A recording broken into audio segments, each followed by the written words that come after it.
Hi, it's Nikki here, and in this week's Curious L&D conversation we are carrying on our topic of accountability. And there is a fantastic saying, but I don't know where it comes from, which says first look in the mirror before you look out the window. And in this case, the mirror is all about looking inwards at ourselves. So when we're talking about accountability, we're thinking about ourselves first and how we're going to approach it. And looking at the window is talking about who we're holding accountable. So we're looking at holding ourselves accountable in this particular episode. And there are 4 things that I tend to share with managers when we're looking at accountability. And those are prepare, plan, predict, and practice. And I'm just going to talk very shortly about those 4. The prepare side of things is about preparing for the conversation that you're going to have with the individual that you are holding accountable. So thinking about how you are going to put it in terms that they will understand, using their language, setting expectations for them that actually make sense to them.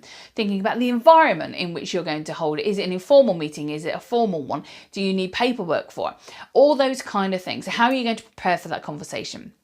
So the second one is plan, which sounds a lot like prepare, but planning is more about your time. Because it's not a one-off.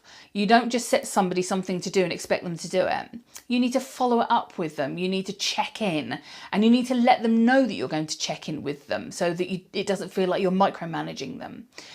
So starting to think about how often do those check-ins need to happen? What are you going to call them? Are they reviews, milestones, whatever is used within your company?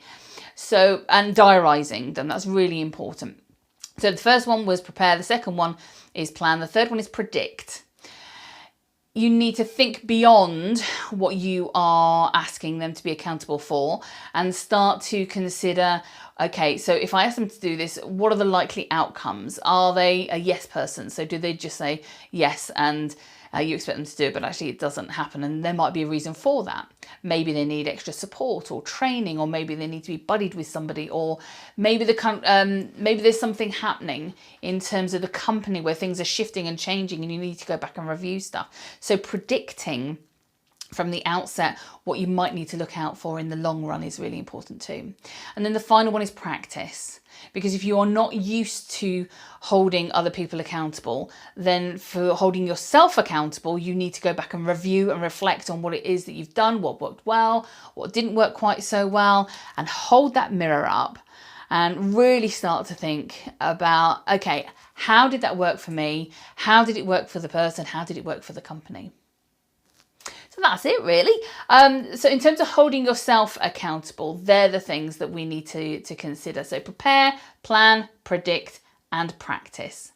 In the next episode, we are going to be actually talking about holding other people accountable and start to really drill down into 4 key areas for them as well. So if you're finding these interesting or of use, I should say, then feel free to pop along to the YouTube channel, Curious Lighthouse, hit subscribe, notifications, the little bell thing, and you'll get the notifications directly to you when they crop up. Otherwise, I'll see you next time. Cheers for now.